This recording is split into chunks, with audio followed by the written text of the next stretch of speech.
Weak people hate strong minds. And there's an infestation of weak people in this fucking world.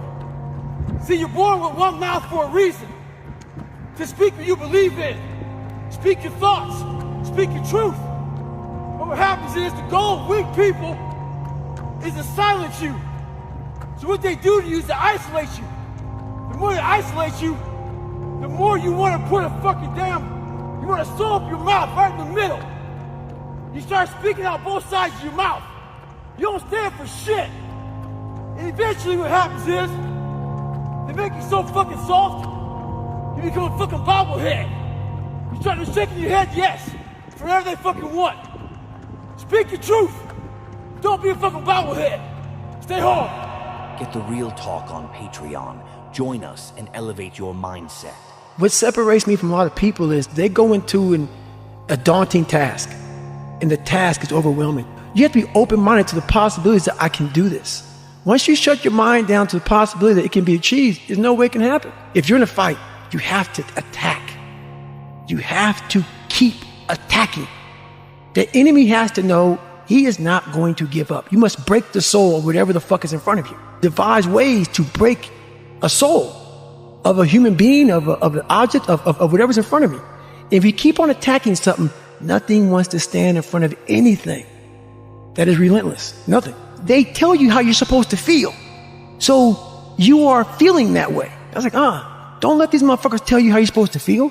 No, it's day one, motherfucker. But you have to have the will, the heart, the courage to go that distance when you're exactly jacked up. You have nothing left to give, and give more. Get myself jacked in a horrible environment when everybody's miserable. Find strength in the misery, because you can get a lot of power through misery. Using all that misery for tons and tons of drive and motivation to take these motherfuckers' souls. We start fueling off of that. We start fueling off the fact that, man, it takes 1 second of energy to steal everybody's. And then you have all the energy you need. That's all you need. You need to look at someone's eyes. You know how it is when you fight somebody and you broke that motherfucker. He's like, oh God, man, I don't want to go back to the next round. And you feel like, my God, I can fight all day. You have to take great pleasure in the fact that no one wants to be where the fuck you're at right now. Great pleasure in that. What makes, it has to bring a passion out of you. It has to bring something very, very weird out of you, man. Like, people don't really understand what that is. When you're in the worst environment possible, the worst situation possible, and everybody's looking like, God, man, I hope this ends. And you see that. Time slows down and you see that. You're feeling that. Everybody has that look on their face like, God, this gotta go. I don't want to be anymore. When I was in the military, we go on these instructor-led runs. Most of the time, we knew the start and end point. So on the way back, I started seeing people getting happy and shit because the end was near. But there were some asshole instructors that would hear the happiness and go right on past the end point. When that happened, everybody stopped talking. Heads would start dropping. And I started taking fucking soul. At that time, I knew what happened in their mind. They were living off the hope factor. They hoped the instructors would stop running. They hoped the water was never cold. They hoped the weather was fucking good. I don't live off that hope shit. I wish the water was cold. I wish them motherfucking instructors keep on fucking running. I wish for fucking rain. When the ending is unknown and the distance is unknown, that's when you know who the fuck you are. Stay hard. Armin, Commander-in-Chief, Tested Brian Duffy, Adjutant General. First off, I'm very humbled to be up here talking to you all today. For a living, I'm a motivational speaker, and I speak to thousands of professional athletes, from the biggest names to the smallest names. And when I saw Doc walk in here with the Congressional Medal of Honor, this is the first time in my life I got nervous to speak in front of a crowd. That's how much I respect this man up here. I was reading about this man back in the day, so I'd like to thank the VFW very much for giving me this award. It means more to me than anything I've ever received in my entire life. I'd like to thank my grandfather, Sergeant Jack Gardner, who is now deceased. This would be the happiest day of his entire life. I'd like to thank my mom up here, who never picked me up, when I fell. She taught me how to get up when I was knocked down. I'd like to thank my uncle for always being there for me. I'd like to thank all of you out here who fought in these wars. You have no idea how big of a deal this is to me. I was not always this strong guy you see. I went through a lot of hard times in my life to get here today. And a story I'll tell you with real quick. I tried once to get in the Air Force to be an Air Force pararescueman, and I quit for fear of the water. I was 175 pounds. I left the Air Force 4 years later at 300 pounds. I went from 175 to 300 pounds. There's a long story in there on how that came to be. But I sat around and read a book on the Medal of Honor. And those guys, all I wanted to be was an uncommon man. In my whole life, I was not that. Much worse than that. But I read stories about men like you, Doc, who had the courage to jump on grenades and stuff like that. So I came home one day from working at a job called Ecolab where I sprayed for cockroaches. Made $1,000 a month, weighing 300 pounds. And I got home and I watched a show on Discovery Channel of guys carrying boats and logs, Navy SEAL training. And I decided to make a change in my life. And I called the recruiter up and he asked me these questions. He had to meet a certain age, like a certain height and weight limit. I was 6'1" and 300 pounds. He laughed at me. 7 other recruiters laughed at me. One recruiter finally said, "Come on in, I'm too busy to talk to you on the phone." He didn't know how much I weighed. I walked in the recruiter's office and he looked at me and he said, "You're fat and you're black." I said I want to be a Navy SEAL. I didn't know there'd only been 35 African-American Navy SEALs at that time in over 70 years. He said I basically had to lose 106 pounds in less than 3 months because of my age. I was getting too old. I came back 3 months later, 106 pounds lighter. Thank you. And literally, I spent 18 months going through BUDS, which is a 6-month program. Went through 3 hell weeks. That is where I met Marcus Luttrell, Danny Dietz, Michael Murphy, another Medal of Honor winner. I went through Hell Week with all these guys, real heroes. I am not a hero. I served with real heroes. And from there, I went on to raise over $2 million for the Special Operations Warrior Foundation. But I'm gonna end you with this right here. I have the most respect I can possibly muster up for all of you in this room. I know what it takes to be a combat soldier. And I used to look for courage. I thought courage was a man who won the Medal of Honor. It is. But courage is a man who's willing to put those boots on every single day of his life to go out there and fight for this country where nobody even knows what the hell they're doing or where the hell they're at. You do it for the man beside you. Thank you. You are a guy that, for a lot of people, you sort of embody the idea of hardening your mind and figuring out a way to do things that most people think are impossible. You've sort of become that guy. How'd you become that guy? You know what? I grew up not that guy. They see me now as the guy that with his shirt off, who can do 4,030 pull-ups in 17 hours, who can run 205 miles in 39 hours, who can do all this crazy shit. But what they don't understand is they don't understand the journey that it took me to get to this point. My dad beat the shit out of me when I was growing up. My dad owned skating rinks, he owned bars, he ran prostitutes from Canada to Buffalo, New York. My dad was a big-time pimp, big-time hustler. Anything bad about a person, he was that kind of guy. Beat the shit out of me, beat the shit out, out of my mom. There was an incident one time when my mom got knocked out on top of the stairs and he dragged her down the stairs by her hair. In my mind, I was always afraid. My whole life I was afraid, but I had this fucking voice, this conscience that would always be battling me, saying, hey, you gotta get up and do something. I didn't want to do shit. And I have a big time learning disability because my dad didn't believe in us going to school. So when I went to school, my learning disability, I had social anxiety. I was just a jacked up kid from living in this tortured home. So all the insecurities I had when I was a kid with my father, it just got worse and worse and worse. And the shit haunted me. And that voice that I talked about, it kept talking louder and louder and louder, but I was doing nothing about it. From the age of 19 to the age of 22, I gained 125 pounds. I went from 175 to almost 300. 297 was my heaviest. And I started finding things that was comfortable. And the more things I found comfortable, the more uncomfortable my mind was. Because that voice I was telling you about, it always was there.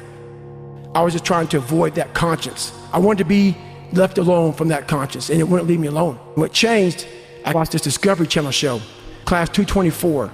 Class 224. You get treated like the absolute lowest form on earth, and you really got to find it within yourself to say, you know I can do it. I know I can finish it. I know I can do anything they throw at me. That's where it builds character. You find out if you got it in yourself. I watched the show, and it made me reflect big time on the piece of shit that I am, and I'm exactly what people said I was going to be. I was watching these guys going through Hell Week. Hell Week, the most dreaded week of buds. It's the ultimate test of one's physical and mental motivation. A round-the-clock regimen of intensive physical training and harassment, with as little as 4 hours of sleep during the entire week. And these guys ringing the bell, quitting, dropping their helmet down, rolling out. A lot of guys just leaving. And it made me reflect on my fears, my insecurities. And I saw real men, what I thought were real men who were staying, who were overcoming adversity, who were overcoming all these different things that I had blamed so many fucking people in my life, my dad, my mom for not being there, my learning disability, my skin color. And so I sat there for a while and I was like, no one's gonna fucking come to help me. No one's gonna fucking come to help me. It's fucking me against me, period. I had to man up. And I said, the first thing I gotta start doing is facing every fucking fear I have.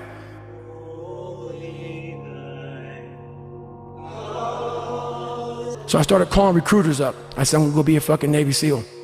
There's a weight and height limit to get in the military. And I was 6'1" and 297. And I called this guy named Steven Salgio, recruiter, up. And he said, hey, come on in. He saw me, put me through the weight standard, all this other stuff. And to get into the class I had to get into, I had to lose 106 pounds in less than 3 months. So I was like, fuck that, I can't do that. I grabbed my chocolate milkshake and went back to Ecolab, where he sprayed for cockroaches. I'm going back to work, man. This is my life. I don't like cockroaches too much. I hit the mother load of cockroaches. And I sat there and said, this is my life. This ain't gonna be it for me. So I quit my job, got back in my Ecolab truck, and I went home. So my first run, when I decided to lose the weight, I was, like I said, 297. I was about 32% body fat.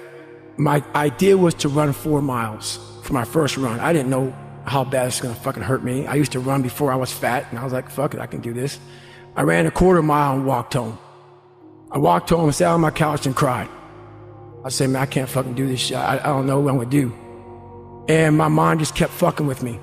And kept fucking, you're not good enough, man. This isn't for you, man. These guys are the baddest motherfuckers on the planet Earth. You're not that. How do you move forward? What it was, and it's kind of funny, I was obsessed with Rocky. And I would fast forward with the little VHS tapes to round 14. Round 14 fucked me up like nobody's business. Hard left and the right combination. What is keeping him up, Bill? I don't know. When Apollo Creed beat the fucking shit out of Rocky, beat the shit out of him, he kept fighting. He was a dumb fighter, couldn't read, couldn't write. That was me. He was in that corner and everybody was saying, stay the fuck down. Down, down, stay down. Apollo dancing around with his arms in the air. And him getting up, Apollo Creed raised his arms up in the fucking air, turned around, thought he won the fight. He turns around and sees this guy getting up, and it was the face of Apollo Creed that changed my life. The face of Apollo Creed. It was like, just by that motherfucker getting up, not winning, just by him getting the fuck up, Rocky had taken his soul. Had literally taken his soul. His head goes down, he looks at him like, what the fuck are you? I wanted to be that. I wanted to be the guy that people looked at. I don't care if you liked me or didn't like, I don't care. But it said, this motherfucker is gonna keep coming after whatever the fuck is in front of him. I wanted that. I wanted that. I wanted that worse than anything in the world. I kept picturing me falling down and getting up. I wanted to feel something besides defeat. I wanted to just go the distance. I say what if a lot. It sounds corny and it sounds weak, but it's true.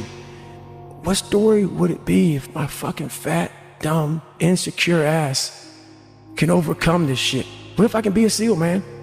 How would that feel? To go from this fat, insecure motherfucker to one of the best guys on the planet Earth.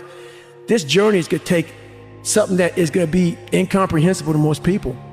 So I would sit on my couch saying, who at 297, who can't fucking swim that great, who's scared of the fucking water, would have the fucking balls? Who had the balls to fucking man up, quit a job, and to put everything on himself? So it's how I started talking to myself and putting myself in a whole different category, and that would fuel me the next day. And I just kept using that as fuel and fuel. No one would do this shit. No one would do this shit. You're the baddest motherfucker around. You're the baddest motherfucker ever lived. I just kept fueling me with the right kind of message that I needed to hear that I was never telling myself. So it became from being defeated to like, man, all right, motherfucker, maybe the Marvin go 0.75. But I started realizing I can't run that far. So what I did was I became damn near a professional cyclist with the miles I put on the bike. I rode a bike a lot to lose the first initial kind of weight because my bones were just hurting so bad. My body was just broken. And then the bike got easier. I was able to run more. I went from like 1 mile. 1 mile was a great accomplishment.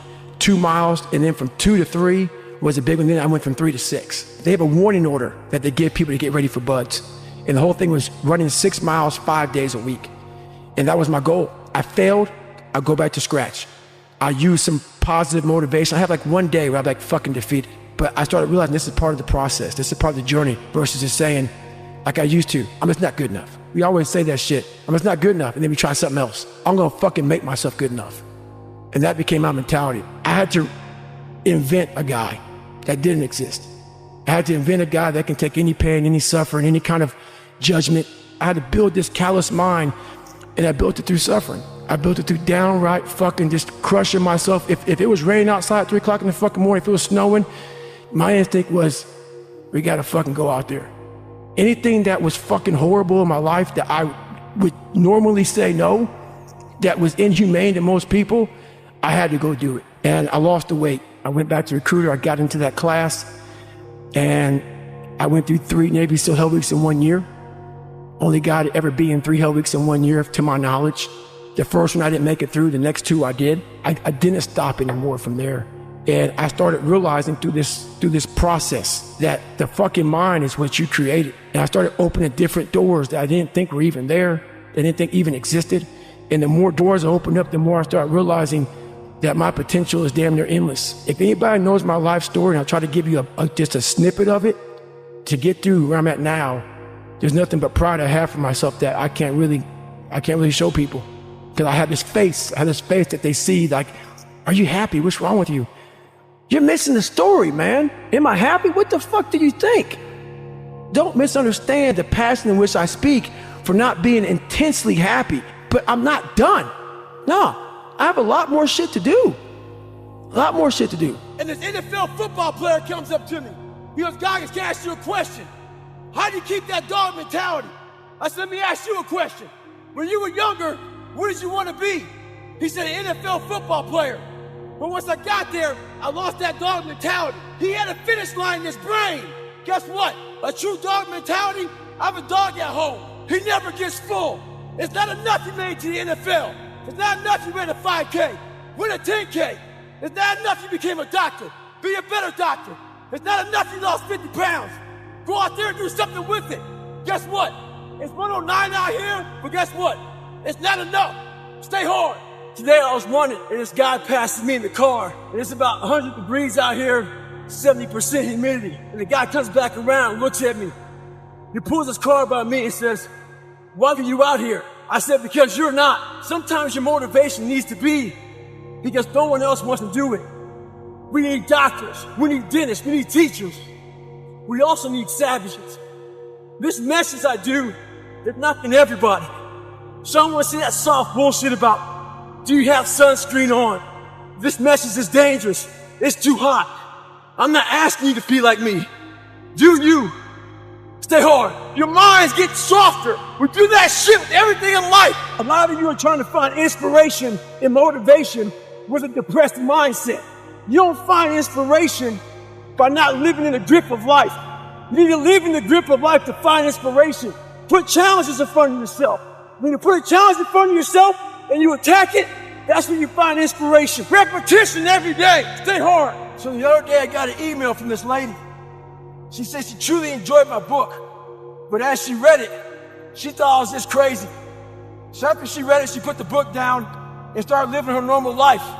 Just going back paying bills, going back to work, complaining about shit. A few days later, she has time to think about the book, and it scared her. She thought, well, maybe this guy isn't crazy, and that's what scared her the most. Maybe he's here trying to show us human potential, what we're all capable of doing. A lot of people like to put titles on other people who are doing extraordinary things.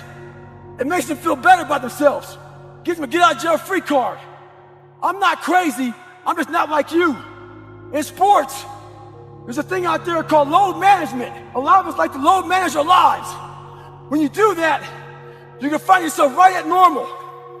Get off that, stay hard.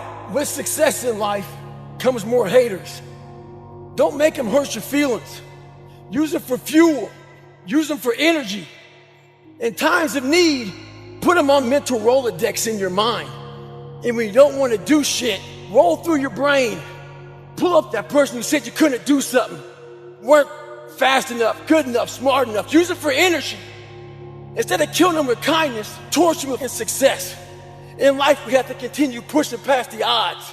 Use everything this world has to give you for fuel. Stay hard. And anybody, not just Navy SEALs, but anybody that can accomplish anything that is hard. The only separator is that they really want to be there. There's some people that get inspired, and that inspiration moves them to try to do something. But that inspiration is very high right now in this nice environment. We're in a nice environment. I watch a movie about some badasses, you're inspired. But the second you're not in this environment and you're actually doing what inspired you, that suck factor is now real. You're now there. And only those people who have been there 1,000,000 times in their minds and have lived in that water and have suffered 1,000,000 times and realize my legs may break, my knee may break, my bones will hurt. I will be the coldest I've been in my life. I will be miserable. And accept that. When you get in a horrible situation in life, your mind immediately says, get everybody's does, even if you want to be there. But it starts to have all these different questions in your mind in that 1 second. And it says, okay, why are you here? Why are you doing it? Why this? Why that? And then you start to say to yourself, if you don't want to be there that bad, I have a beautiful life. I'm not going to break my body up to do this. Your mind starts to say, yeah, this is stupid. But if you are already knowing that this is going to happen to you, you have all the answers to these questions that your mind starts to give you when you're in suffer mode. Try to be 10% better than you were last week. So if you're running 30 miles a week, run 33. If you're swimming 500 meters, swim 550. The more you walk away from accountability, the weaker you become. Find yourself in the grip of life. You can't find yourself by doing nothing. So there's a lot of pockets of weakness nowadays, and we try to fill those pockets with lies. I did it for many years. So I'm out here in Colorado for a conference. I go to the gym, and this trainer calls me over to talk to this group of people he's training. He says, hey man, what are you doing out here? So I tell him. He says, what kind of workouts are you doing? I said, well, one workout I'm doing, I'm climbing up this mountain, 3,000 feet, 3 miles. But I do that every day. So the next day I'm out looking for him. Didn't see him. A couple days later, looking for him. Didn't see him. So here I am on the mountain again, climbing it. And there's a gondola that takes you up, takes you down. I'm going up it. I see a gondola. I'm about 5 minutes from the top. I look up at the gondola. I see him, face pressed up against the window, looking at me, our eyes meet. Don't talk about it. Be about it. Practice what you preach. Stay hard. I like suffering in the way that is competitive. Yep. That brings out the absolute best in me and in everybody else. I want to see what you're made of. I want to see almost like the Colosseum in Rome. You can't do it by writing a paper. And what I found out, and the only message I want to get across to people is once you change one thing, your mindset, you can attack everything. People want to know, how do you keep grinding every day? You have to make those insecurities, those fears. Like when I was 300 pounds, I didn't have any drive. I was an insecure, lying kid, afraid. I had to look in my insecurities and in my fear and find drive in that. We're all looking for passion. Passion's all around you. All the energy and fuel you need is right in yourself. It's all there. You got a lot of stuff to do to overcome. And that's where I found it. I found it right there in my own insecurities. I found drive in my own insecurities. And that's the most powerful thing in the world. When you can find drive in your own doubt, fear, insecurities, you become very unstoppable in the search for a feeling. I'm not in the search for a trophy. I'm not in the search for love. I'm not in the search for more followers on Instagram or social media. When I started this journey years ago, and I realized that I'm going to be somebody, and I'm searching for a feeling of true victory for myself, and only myself. The second I shut out the whole world and realized that one thing, that I am in this world alone. I'm fighting this race by myself, the weakest person on the planet Earth. My goal in life was to, in my mind, believe I'm the hardest man alive. And that's why the whole thing is can't hurt me. That's what it's about. It's about whatever you think you are, you have to make that dream a reality. But that's where the hard part is. There's a lot of successful people in this world who still feel empty inside. And they wonder why they still feel empty. So they try to make another $1 million, $2 million, $3 million. Let's buy a new car, a new house, a new boat. Let's buy more of everything. At the end of the day, they still feel real empty inside. For me, I wasn't even successful. I just felt empty. So I was trying to hide my insecurities. You have to be there but not there at the graduation. Okay. You gotta be there in the worst in the parts suffering that you know over and over again. You gotta live that in your mind. Dressing it up. Same thing with life. If you don't get inside your soul, inside your heart, and fix it, be willing to go to war with yourself. Stay hard. You talk about performance without a purpose. Mm-hmm. What's that? So, like, for instance, let's say you have no races. Let's say you have no classes, no nothing. There's no purpose in your life. You know, people need to have purpose to get up. They need purpose to perform. You need to get to a point in your life where there's nothing on the docket. There's no 5K. There's no I'm going to get into school to be this or that and still perform to the highest level. Because what people don't get is one day that thing's going to come up. And if you're not constantly performing without purpose, you're not going to be ready when the time comes. It's this magical thing, purpose, that we're all looking for. But what's funny about it all is that we need these things to perform. But we don't take a second to realize the purpose is always there. The purpose never leaves us because the very purpose is you. You are always the purpose. There may be another purpose, like being a SEAL or going to college or whatever, but the main purpose in life is you. So if you wake up in the morning and you don't want to do something, you don't care enough about yourself. And that's what you need to really research is, man, why am I not doing this for myself? Because that is the number one purpose in life, is to better oneself. So that's the only purpose I fucking need. So the reason I get up every day, even though there's no race or there's no school, there's nothing in front of me, is because I have pride in myself. But where do you go to? You wake up on a morning, it's cold, it's wet, it's dark, you've got no cartilage in your knee, you've got shitty shorts, whatever it is that's the issue today. Keep talking. You've got these problems, right? I need you to keep talking about what you were just saying. It's warm on the couch. That's your it. missus says stay in bed. That's it. It's comfy, That's it's cozy. That's You've got it. work later on. You had an argument last night. You're slightly hungover. Because I know every motherfucker ain't going to do what I'm going to do. So this is how you level up. That's how you level up. I know there's a whole bunch of people with that right there. That fires me up. That makes me fucking happy, what you just said. That brings joy to my life right there. Why? Because I know there's so many people that have the ability and just refuse to get off that couch. Refuse to study a few more hours. Refuse to go deeper, to go further. And that's where I gain the advantage.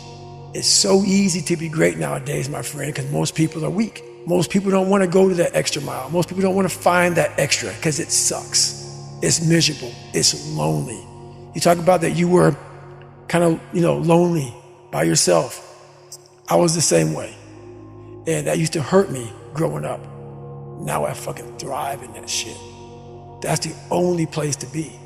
Well, that was one of the things that is so surprising about growing up through difficulty, so loneliness is one example, right? Growing up as a lonely kid. What you realize is a lot of the things that you feared or hated or were embarrassed about as a child end up being the genesis of the things that you're most proud about as an adult. So the fact that you can work and thrive in solitude gives you the opportunity to be able to move to America and start a podcast or decide to do Hell Week 3 times in a row, or it doesn't matter how long or dark the course is, you're just going to stay. The fact that you were forced to be vigilant and to assess people, to work out what's going on when you became an adult, allows you to detect the vibe and the energy of whoever it is that you're speaking with, and know that this person's someone that I want to hang with and this person's somebody that I don't. Right. All of the things. In fact, I would go as far as to say there's not one thing in my life that I see as a pure advantage that doesn't have a dark side to it, that came about at some other point as well. Right. So one of the reasons that I spent so much time as a kid in my bedroom listening to audio tapes, because I didn't have anyone to play with, right? Only child, a little bit sort of unpopular. Right. So I'd be in my bedroom listening to audio tapes, and we'd go to the library every 2 weeks, and we'd take the tapes back and we'd get new tapes, and I'd bring them and listen to them again. Right. But you roll the clock forward 20 years, and what's the 2023 version of an audio tape? It's a podcast. Podcast. That's right. A lot of the things that you love and value in yourself in adulthood are the light side of something that you were ashamed, fearful, disgusted by when you were younger. Yeah. I mean, I think that comes from overcoming. A lot of people, you know, wonder, how did you become this? How did you become so vulnerable? How are you doing a podcast now when you were this kid? You overcame things. You fought them. And now this is what happens. This is on the other side of overcoming. You become very, very powerful when you overcome yourself.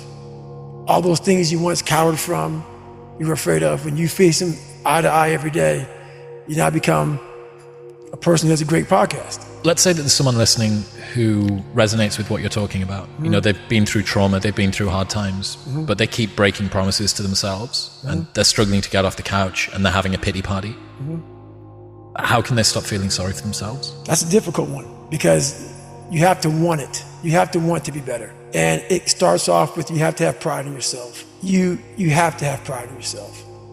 You have to have, there's something about you, whether it's your last name, whether it's just the smallest thing, you have to be proud of yourself. And if you have no pride in yourself, I can't give it to you. Because you're always going to compromise. You're always going to fold. Always. I'm very proud of myself. That's why when people said, you no way you can do better than Can't Hurt Me. Roger that. We'll fucking see. It's that pride that wakes you up. Now I'm not talking about bad pride. The attention to detail for the human being I want to do. I call this thing, like, I want to be the standard. I want to be that guy. Like, every place I went in the military, there was this ethos about how this place is, how we're going to live, how we're going to represent ourselves. And I walked around and I saw that most people didn't live up to that ethos. Like, if you go to whatever company, they had this mission statement on how we want to run our company. I made one for myself on how I want to be. And that is why, if people can make up a mission statement, an ethos in which they want to live by, and every morning you wake up, you hold yourself accountable to that mission, not a company's, your own. Make up your own mission statement. What do you want to be in life? And once you do that, now you can work with somebody to get better. You can work with yourself to get better. But until you know what you want to stand for, you will always just be sitting down. You'll never stand for anything. What's that quote? If you don't stand for something, you'll fall for everything. That's it. It's a true statement. In the book, you talk about Roger that, there being two types of Roger that. I absolutely adore the second type. Received orders given, expect results. That's it. So cool. Above and beyond, more than was expected. That's right. To the letter. That's Roger that. That is, for me, what Roger that means. Received orders given. Yep. Expect results. Expect results. That's right. So fucking dope. That is it. That is it. And when you hear that from somebody who gets it, you know it because you can look in their eyes. You feel that energy, man. It connects immediately. They're out here to get a job done. Roger that. This episode is brought to you by Element. Element is a tasty electrolyte drink mix with everything that you need and nothing that you don't. I've replaced my morning coffee with Element every day for over 3 years now, and I've never looked back. It means I've optimized my hydration, my brain feels better, I'm not getting mental fog, and it's helping me to curb cravings if I'm fasting throughout the day. Even Video Guy Dean uses it. My favorite flavor is the orange. That in a cold glass of water upon waking feels really, really good. It's a science-backed electrolyte ratio of sodium, potassium, and magnesium, which helps me to feel at my absolute best all day. Also, they have a no BS, no questions asked refund policy, so you can buy it and try it for an unlimited amount of time, and if you do not like it, they'll give you your money back, and you don't even need to return the box. That's how confident they are that you'll love it. Head to drinklmnt.com/modernwisdom to get a free sample pack of all 8 flavors with your first box. That's drinklmnt.com/modernwisdom. Thank you very much for tuning in. If you enjoyed that clip with Goggins, then press here for the full episode in all of its glory. And don't forget to subscribe. I'm not the best at anything. I'm not gifted. I'm just driven. I'm a guy that came from nothing. Anybody's capable of doing shit like this. Anybody. And I sat in that tub. She put the water on me. She called my mom up. And my mom was dating a doctor at the time. The doctor said, you need to get him to a hospital now. She came back in. All I wanted to do was call Chris Costin on the phone, the race director of Badwater, and say I can get it. So she said, I'm taking you to the doctor. I said, no, let me sit here and enjoy this pain. She said, what are you talking about? I said, I need to go to the doctor. I realized that. But I never thought it was humanly possible to do what I did. I went 70 miles. And at 70 miles, I was dead. I was at 100%. What I thought was 100%. I went 31 more miles after being in the worst physical shape I've ever been in my life. As I sat in that tub and the waters hit me, and it was the most amazing feeling of accomplishment. I did this. And as crazy as it sounds, it was the most amazing moment of my entire life. To come from this kid who was mentally torturing himself and was tortured to this guy now, who was able to overcome such amazing odds and obstacles. And I called Chris Costin up, the race director of Badwater, and he said, the idea of a 24-hour race is to run 24 hours. You only ran 19. And he put doubt in my mind that he would let me into Badwater. 2 weeks later, roughly, December 5th, was this marathon that we all signed up for. I couldn't walk. I could not walk. I ran 100 miles before I ran a marathon. 10 days or 2 weeks after this 100-mile in one race I did, this marathon, December 5th in Las Vegas. That gun went off 2005. 14 days after, I broke myself off and I qualified for the Boston Marathon. I ran 3:08. The gun went off and that thing came back. Like, all right, man, what if? And then I went to the Hurt 100, race in Hawaii, 26,000 feet of climbing over 100 miles. Probably one of the top 5 hardest 100-mile races in the world.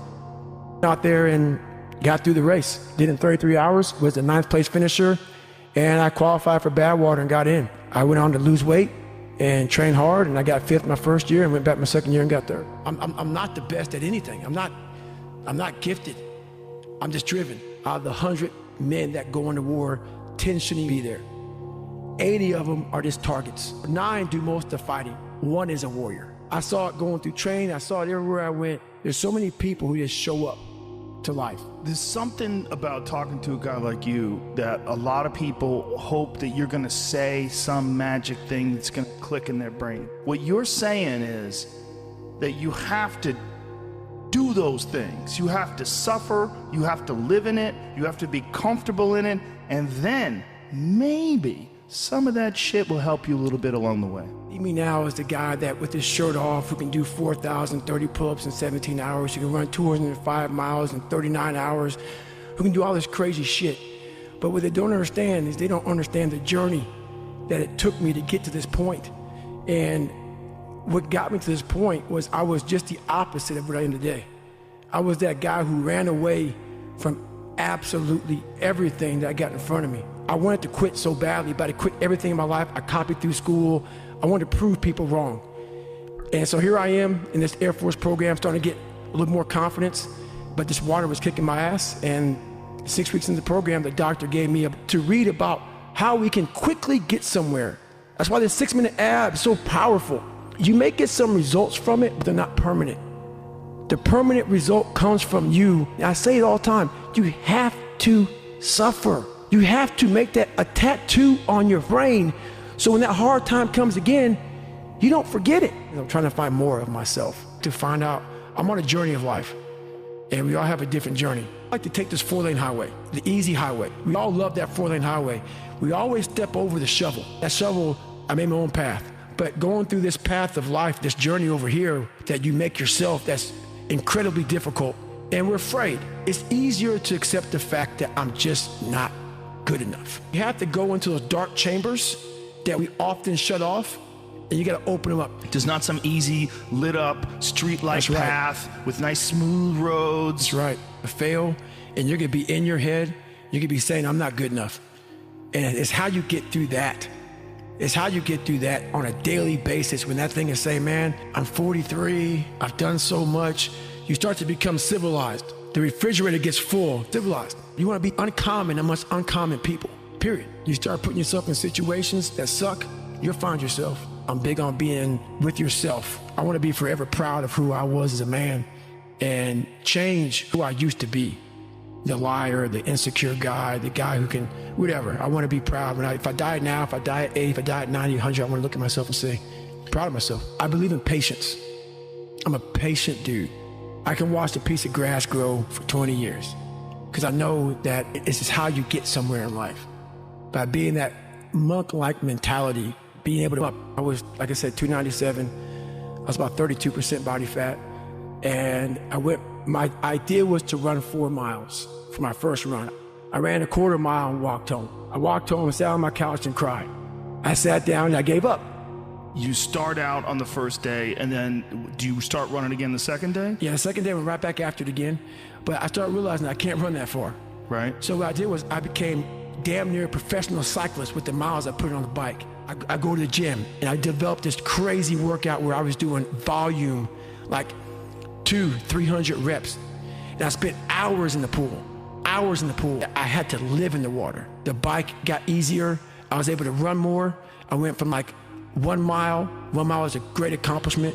2 miles, and then from 2 to 3 was a big one. Then I went from 3 to 6. I failed.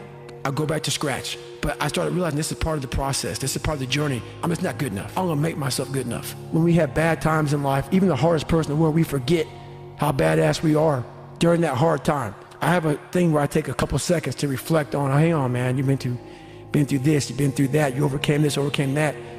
I don't ever close my mind to the fact that this can be done. I've quit several things.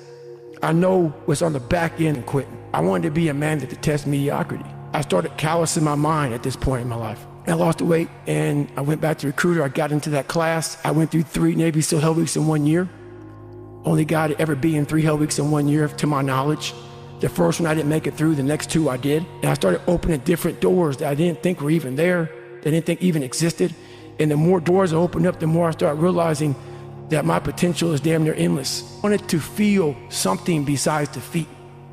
I wanted to just go the distance. And that going the distance pushed me to a point of where now I go way past. I didn't have a motherfucker come wake me up at 3 o'clock in the fucking morning and say, hey, you gotta get your shit in. I had no trainer. I didn't have a nutritionist. It was the self-discipline that I had to survive, to not survive, I was weak, to thrive. No one said, hey man, you're 297 pounds, man. I wanna help you out. I had to overcome, and it self-discipline is everything. And if you don't have it, I don't look at you right, because I know you're capable of more. It's not discipline so much for me. It's all on you. It's all on you. The self part is what's big. We count on people too much to get us through shit. And we look to our right, we look to our left, we're looking for help. And if you can build that self, you can build that total accountability in oneself. We live in a society where mediocrity is often rewarded. We often forget how hard we are, but you gotta reflect back. Take a couple seconds to reflect. I've been through this, I've been through that. If you don't believe it, you haven't endured shit, you're just blowing smoke, man. I'm not the best at anything. I'm not gifted. I'm just driven. It's all about trying to share that message with people. Some people have been bullied. Some people are just stressed out. Some people are insecure. Some people are fat and overweight. I call myself fat because I was fat. And people don't want to do that. They want to say, oh, don't call yourself fat. Don't call yourself dumb.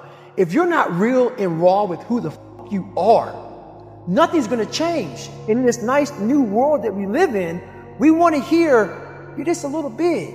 No, man, you might be fat. We surround ourselves around people that make us feel great. They tell us what we want to hear. The second we put ourselves amongst the uncommon people, we don't like that feeling. That challenging feeling of that person who's waking up at 3:30 in the morning and say, hey, put your shit on, we're going for a run. We like that person who says, hey, you know what, man, I don't feel good today, man. And they say, oh, it's okay, brother. We don't want that motherfuckers like this. Hey, man, no, bro, get your shit on, man.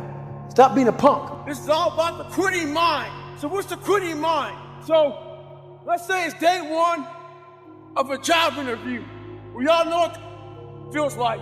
You have your clothes laid out. You got your food ready to go in the morning.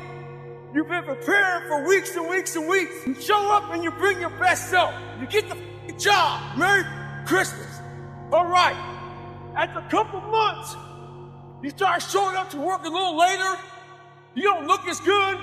Your clothes aren't laid out. Your breakfast isn't ready. Your mind's getting softer. We do that in everything in life. When New Year's coming up, guess what? Don't have a fucking quitting mind. Repetition every day. Stay hard. I believe that most human beings are only living at about 40% of their capability. The mind has a governor, like a car. If you're driving a car and the car has a governor on it, the car may say 130 miles an hour, but the governor's set for 91. The car wants to go.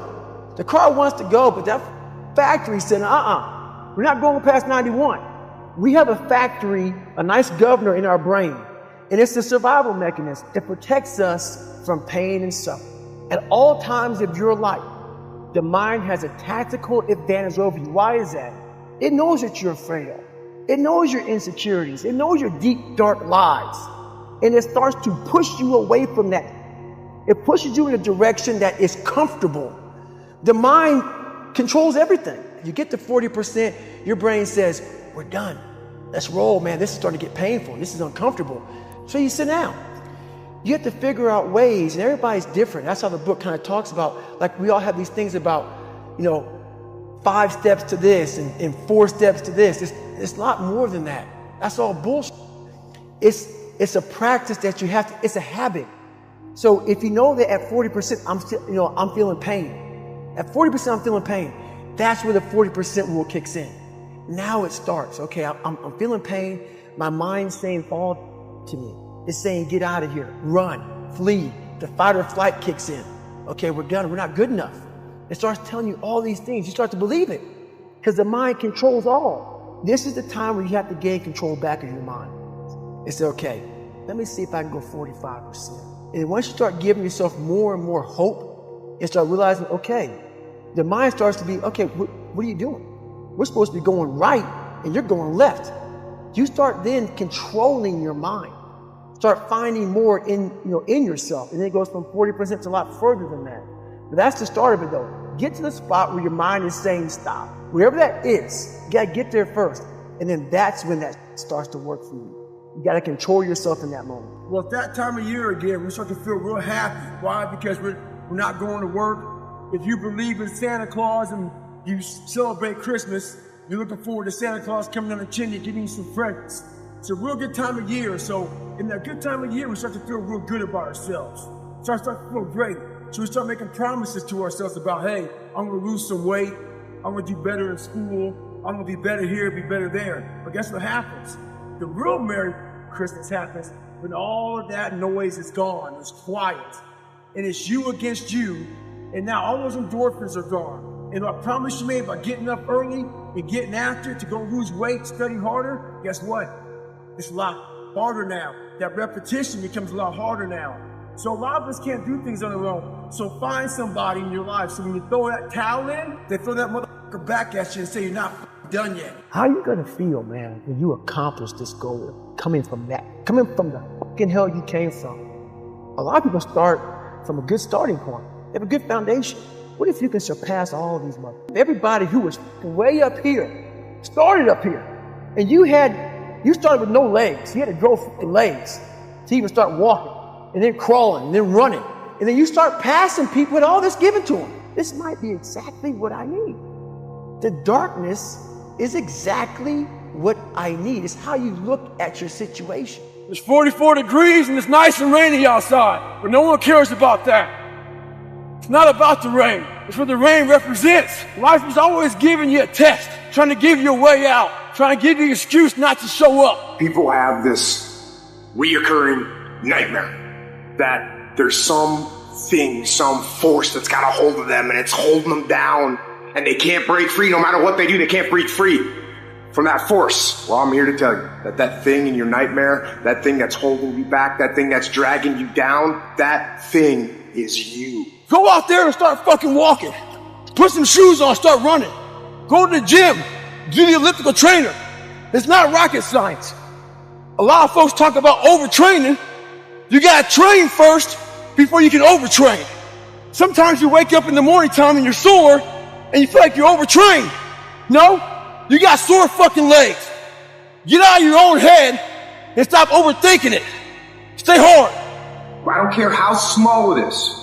I don't care how minuscule the movement is, but make movement. Move forward and do that every single day, no matter what, including today. You aren't getting any closer to your 5-year plan or your 3-year plan or your 7-year plan or any plan that you've got unless you get up and start getting after it today. This is my excuse today. But guess what? You gotta have the mentality to show up every fucking day of your life. No matter what life throws at you. It's our responsibility to show up to the Coliseum of life, prepared for fucking battle. I don't care what you're going through, what life's throwing at you. It's your responsibility to find your new 100%. Take it upon yourself to do that. Stay hard. Those days that you don't want to do anything, you're too tired, too sore, you just don't feel like it. Those days, those are the days that count. When you have those feelings, it's even more important to step up and get some. If you've got something to do, don't put it off till tomorrow. Don't do that. Don't voluntarily do anything tomorrow that you should be getting done today. Get it done today. Don't wait. Attack it, destroy it, and move on. It's so easy to be great nowadays. Most people are weak. This is a softened generation. So if you have any mental toughness, any ability, if you have any fraction of self-discipline, the ability to not want to do it but still do it. It wasn't until I changed that mentality that I became somebody. That's life, man. But if you can get through to doing things that you hate to do, on the other side is greatness. I'm just calling to say Not getting civilized is about having a savage mentality. It's the worst thing that could ever happen to any human being is they become civilized. It's that total accountability. Like even when you retire, there's a motherfucker looking at me and judging me right now, man. I was the baddest person to ever live. It doesn't go away, man. You gotta wake up, even though you retired, you never retired. You're setting the example every single day of your life. And being civilized feels so good. I'm sorry, man. Once you get to the top, you may retire, but you ain't never coming back home, man, because now you're judged. People see you falling off. You want to be that guy who knows I may be retired from the sport or wherever I did, but I'll be damned if you ever see me looking like shit, feeling like shit, not arriving. You're always setting the example. Civilization feels so good. These comfortable feelings are what people want. They want retirement. They want that. They need that. The only way to keep from getting rusty is to constantly oil that motherfucking machine. The machine is this. You got to keep challenging it every day. Or so many people die, live 100 years, never fucking know who they are. Never know who they are. You have to look in that mirror and know there's so much more in here, man. So what's your fucking excuse? I'm just calling to say Maybe that shit's in your fucking head. Maybe that's your excuse for not being better. Life's a real big fucking picture. When I was young, all those things got in my head. Black, fucking not smart enough, single mom, all that bullshit owns space in my head. If you're allowing people and things and situations to own space in your fucking head, you're losing. Last thing, Life's one big fucking head game. You play with yourself. If you lose, it's because you allow life to get in your fucking head. Stay hard. Mediocrity is everywhere right now. And we're all trying to find an easy way out. And we're judging ourselves. We surround ourselves around people that make us feel great. They tell us what we want to hear. The second we put ourselves amongst the uncommon people, we don't like that feeling. We don't want that person who's constantly challenging our weaknesses. We want that person who's constantly, making us feel nice and good and secure in us. That's the mediocrity of life. We want to be the best amongst the average people. You're mediocre now, man. What are you fucking doing today, tomorrow, the next fucking day? The mind's a medieval motherfucker. It's constantly fighting against you. It's the only thing in the history of the fucking world that shows up on time, every time. It has the tactical advantage over you. It knows your fears. It knows your insecurities. It knows everything about you. It might be the only thing in that world that knows all about you. You got to know about it. It's going to show up when you don't want to show up. It's going to show up at the worst time possible when you want to be successful. It's going to say, take the easy road. Take the easy way out. You got to learn your brain like your brain has learned you. You gain knowledge through suffering. And on the other end of suffering is a world that very few have ever seen. It's a beautiful world because that's where you find yourself. You don't find yourself in over here.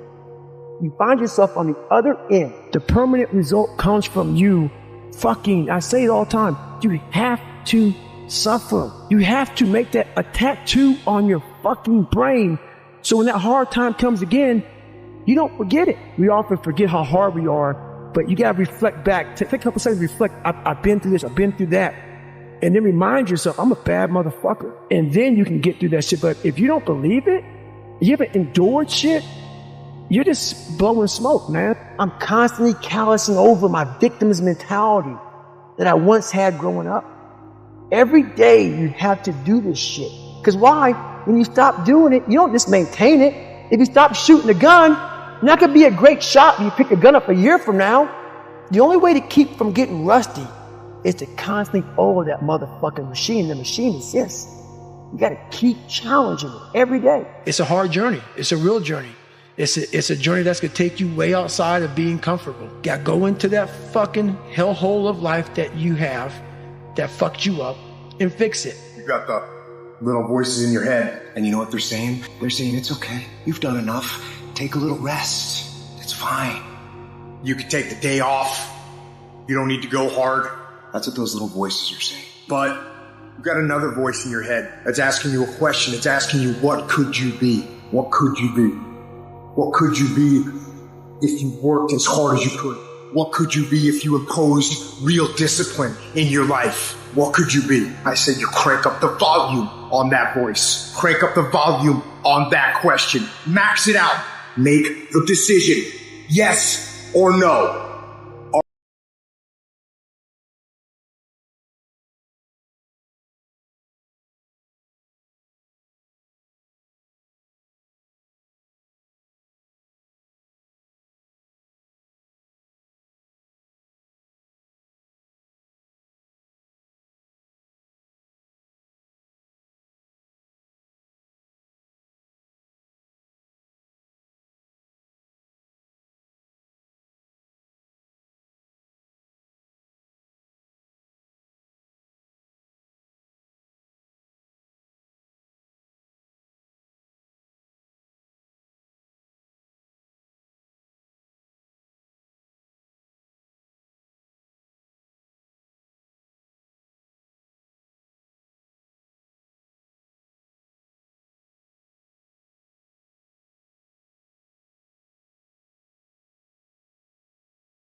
to tell you that you owe you something. So we live in a world that we want to be as comfortable as we can. And we wonder why we have no growth. We wonder why when the smallest thing in our life gets difficult, we wonder why we cower and we run away.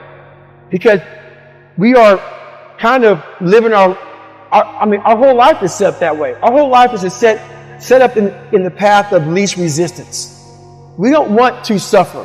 We don't want to feel discomfort. So the whole time we're living our lives in a very comfortable area.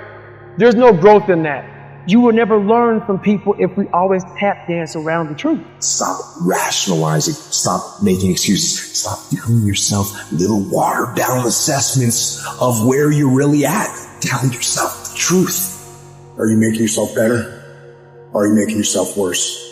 Are you moving forward or are you moving back? You aren't getting any closer to your 5-year plan or your 3-year plan or your 7-year plan or any plan that you've got unless you get up and start getting after it. There are no excuses. You cannot choose success. You gotta work for it. You gotta breathe it. You gotta sleep it. You gotta eat it. You gotta put forth 120%. I didn't get here making excuses. And I stopped being a victim. I stopped saying I've got to wait for good things to happen to me. And I said I'm going to grind. I'm going to fight. I'm going to work. I'm going to learn. I'm going to do everything in my power to become a victor and not a victim. Well, everybody, it's Groundhog's Day again for David Goggins. If you pan it down here, you see it's about 3 o'clock in the morning and there's not a car or a person in sight. If you pan over here, it's the same thing. Not a car or a person in sight. People want to know where I find my strength at, where I get my strength. I get it from a lot of places, but right now, this morning, I'm getting it from, there's not a motherfucker that's up. There's not a car, there's not a person. Everybody's in their bed, sleep, dreading that it's a Monday, hate it's a Monday. And I'm loving it. I'm loving that. Where everybody's getting weaker, I'm getting stronger. It's not about the running, the swimming, the push-ups, the sit-ups. It's about what those things do for your mentality. You don't get better on the daggone couch. You get better by coming out here and getting the fuck after it every daggone day. In life, a lot of us believe that we're working much harder than we actually are. We think if we fucking got up early for 4 days, we've earned something. You gotta drop your entitled mindset. It's dead weight. We believe we work harder than we actually have. Trust me. Most of us have it. In all times when you want to quit, because we're all human. You make sure you remember one thing. All those times and hours and days you sacrificed to be the best. It brings me back. Now I'm 300 pounds, trying to lose fucking weight to get a Navy SEAL. My goal was to go out, I had a plan. My plan was to go out there and run 4 fucking miles. But guess what? Everybody's got a fucking plan so they can hit the fucking mouth. That's for Mike Tyson. So when your plan fails, when those bolts and fucking logs get too heavy, when you get knocked the fuck down on the fucking canvas, when everything falls apart in your life and your plan is fucked up, what the fuck are you gonna do? There's only one motherfucking option. Stay fucking hard. And Mike, it's important for us to stay hungry. Now hunger changes your mentality. You go from being domesticated to being a savage. Make sure you're on that fucking seat at the table. When the devil goes to bed at night, make sure he checks on the bed for you. Stay home. What the fuck are you waiting on? We sleep 1/3 of our fucking lives. And we think we can take fucking days off. We think we have the right to sit back and give ourselves fucking options on which way we're gonna go in life. Am I gonna run today? Or am I gonna work out today? Well, it's Christmas. It's New Year's. It's my birthday. You think time gives a fuck that it's Christmas, that it's New Year's, that it's your birthday? You're giving yourself too many fucking options. Let me tell you one thing. Time is running out. Keep on sitting around wondering what the fuck you want to do. You're just gonna run out of time. So make sure you do one thing. Stop following the fucking crowd. They may take time off, but you can't afford to. Stay home. Sometimes your motivation needs to be because no one else wants to fucking do it. We need doctors. We need fucking lawyers. We need dentists. We need teachers. We also need fucking savages. This message I do is not for fucking everybody.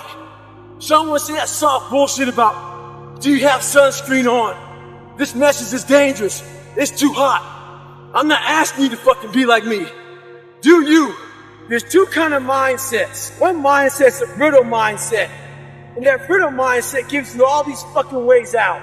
Oh, I don't need to fucking finish the race. I can come back next year. I'm gonna drop out because things aren't going right. You also have a fucking savage mindset. The savage mindset, when things are going fucking bad, guess what they do? Quitting's out of the fucking question. All they think about is how the fuck am I gonna get through this? There's no quitting. It's just fucking getting through and thriving, not surviving. What most of us are looking for is a special fucking feeling of, oh, I feel great this morning. I'm gonna get out of bed and get a quick 5 miles in and go to the gym. If you're looking for that feeling, let me tell you one thing, it ain't gonna come. You have to learn to do when you don't want it to. Learn to bring that savage mentality out of yourself. The animalistic motherfucker. You think a savage gives a fuck about how he feels or how she feels? They just do it. Learn to be your best self when you're least motivated. Stop looking for a feeling to control what goes on in your life. When you become a savage, it's in isolation. When you're training for a big MMA fight or just a boxing match, you don't stay outside of isolation. You go in isolation, and that's when your mind changes. That's when your focus changes. Your dedication changes. Don't use the time to fuck up your mind. Use it to gain strength, gain focus. Isolation is the key to strengthening your mind. Come on, savage. Remember this. Stay hard at all times. Savagery. When I made the decision, the conscious decision to become a warrior, I realized that my mentality had to be very different. And what that meant was I had to put myself through a bunch of crucibles to gain the warrior mentality. Some guys are born with it. I believe that. Some guys are born because they have some great childhood and their dad's tough on them and they build this mental toughness and this discipline in this kid. I didn't have this. So I had to design a crucible to put myself through to gain this warrior mentality. I chose this world to be a warrior. And I would choose it again if I came back to this world. But the mentality of a warrior is very different than the normal mentality. You must be that person on that door, get ready to open it, thinking to yourself, if I die, so be it. The only way you can go in that door is knowing there's a great chance you're going to die. Like being a SEAL, you train with live ammo. You jump out of an airplane. Everything you do, you could die. So to be a warrior, why people don't understand me, I'm glad you don't understand me. Merry Christmas. Good on you. Because being a warrior takes a whole different mindset. A whole different mindset to know that there's a great chance I may not be in the military. Like I was in for 21 years. I'm lucky. I'm very lucky that I'm alive, able to talk to you, able to still run. But when you sign up on that dotted line to be like a SEAL, your mentality changes. I may not live. You gotta accept that. And that's the mentality you have. And that's what makes you a warrior. If you're scared to die, you're a bad warrior. I wasn't born this motherfucker. I made him. At the bottom of insecurities, fear, self-doubt, lies, was me buried in the fucking fetal position. How I got out of that was recognizing, being honest with it, being truthful with it, and then fixing it. Warriors. Real warriors. And I want to say that is a whole different mentality. So I've worked with people who have the courage to jump on grenades and kill themselves to save everybody around them. That's the kind of mentality it takes to be a SEAL. Does every Navy SEAL have it? No. But that's what SEALs are. That's what we try to. That's why Navy SEAL training buds is so hard. We're trying to find that person who's willing to go the distance. And the distance is your life. So when I'm talking to people right now, maybe what I say to you does not resonate because why you're not willing to give your life for something. Every SEAL, at least most, I can't speak for everyone, most of us are. A lot of people who go fight for this country, a lot of them are not willing to do that. Am I talking bad about them? No, don't take it and twist my words. People like to twist words. I thank you for your sacrifice. I thank you for that. A lot of people are scared. Navy SEALs are scared also, but a lot of us have a way to realize what we have decided to do with our lives. And it takes a great sacrifice, and that sacrifice could be your life. And that you have to be able to do that to become a warrior. If you go into combat scared, you can be scared, but you can't be so scared it makes you afraid to fight. That makes sense. We're able to control that, and a lot of us are able to put ourselves in hell and become the devil. But at the end of the day, the worst thing that can happen to a man is he becomes civilized. Once you become so civilized that you have everything you want, that warrior mentality that I'm so proud of, that I wasn't born with it. I had to go through the crucible of my life to acquire it. You're always going to keep that thing sharp like a sword. So you don't have to sharpen it every day like you did when you were going to combat. But if you leave it alone for too long, it gets a little dull. And that's my mind. I always want to sharpen. I don't have to do these things every single day of my life. But you always got to go back and sharpen that sword every now and then to make sure that that mentality is still there and your refrigerator is still empty. Because you always want to keep that edge. And that edge is what keeps you going forward. I'm constantly changing the way I think. The core of who I am, I'll never change that. I'm proud of that. Warrior, Spartan mentality. The most important conversation you'll ever have is the one you have with yourself. You wake up with it, you walk around with it, you go to bed with it. The one thing you got to understand is this: it's trying to infiltrate your mind. We have to be able to live amongst distractions and be undistracted. Stay in your own mind. Don't let them own yours. Every day, run over 20 miles a day, getting up early, going to bed early, eating the right shit. This last week started taking a toll on me. I usually don't think too much. Get my shoes on, head the fuck out. I've been thinking a lot. That internal voice has been talking to me. Talking about, oh man, you're tired. Looking at my shoes about 30 minutes before I put the motherfuckers on. Pushing back the time that I go out to go run. So I decided to tape record myself. That internal voice I put on tape sounds like a straight bitch when I listen to that motherfucker. If you ever have a hard time out there, tape yourself. Listen to what kind of bitch you're being. Stay hard. But keep on thinking too.